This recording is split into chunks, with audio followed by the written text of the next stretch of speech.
There's one guy on Earth who manages to be both, and nobody's going to like my answer about this, but it's true. I am right about this. And it's a guy that, another guy, Howard Stern, Ethan Klein, these are people that Red Bar is now trying to be. All right. He's made fun of them in the past. He wants to be them. Another guy he's made fun of and now wants to be is the only guy who is both funny and cool. You're going to hate me for this. Just hear me out. It's Gavin McInnes. They're cyberbullying me to death. Now, I know what you're thinking. Listen, the guy invented Vice magazine. He invented hipsterdom. That's quote unquote cool. That's the same type of cool that a dyke beast is trying to be. And he is kind of, he is old now too, though.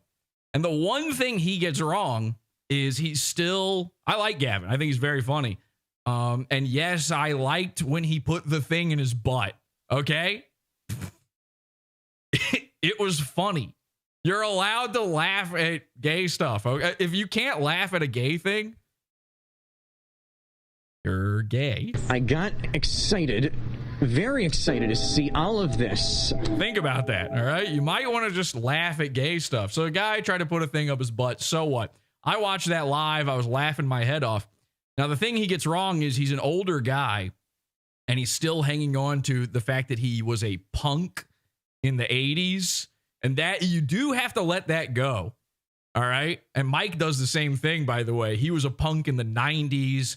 Weezer, Green Day, get it? I'm a princess, I'm retarded, don't know how I just sharded. My diaper is full now, I'm turning one knob now. Cut to me, Jules. So nobody hates Red Bar fans more than Red Bar, and there's no better way to get at the guy to make him realize how gay he's being than to show him his fans to his face. Pod Awful is the only show that covers other shows' fans. You know, I invented this thing called Pod Awful's Watching You. You might have noticed it in the theme song of the show. We'll talk about that more a little bit later.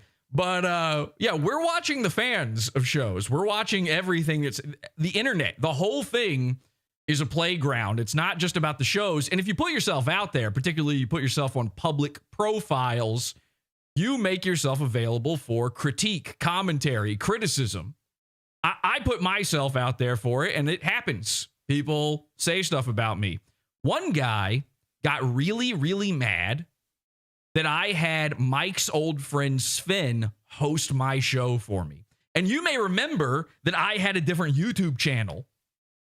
Not that long ago, I had a YouTube channel, and then it went, bye-bye. Bye. Love you too. And that was it. It was gone.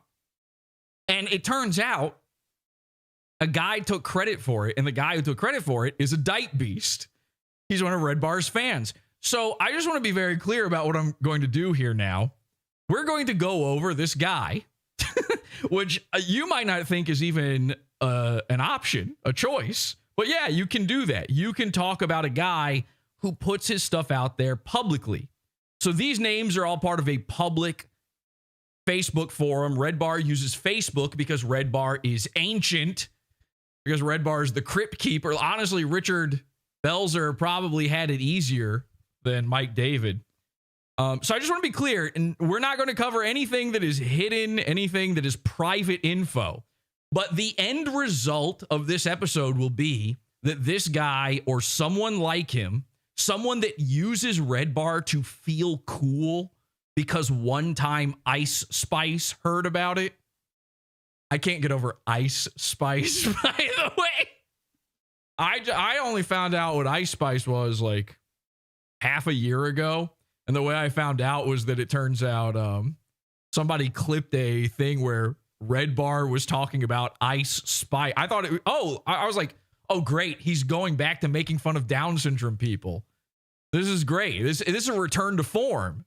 This is pre-Jump the Shark Red Bar. It turns out she's like famous. She's somehow, I don't know if it's like one of those jokes. Is it like when in a movie, they take the ugliest girl in school and try to humiliate her by making her the prom queen.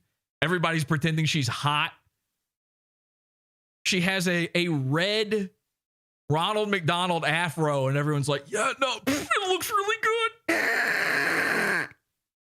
I don't know. I don't know.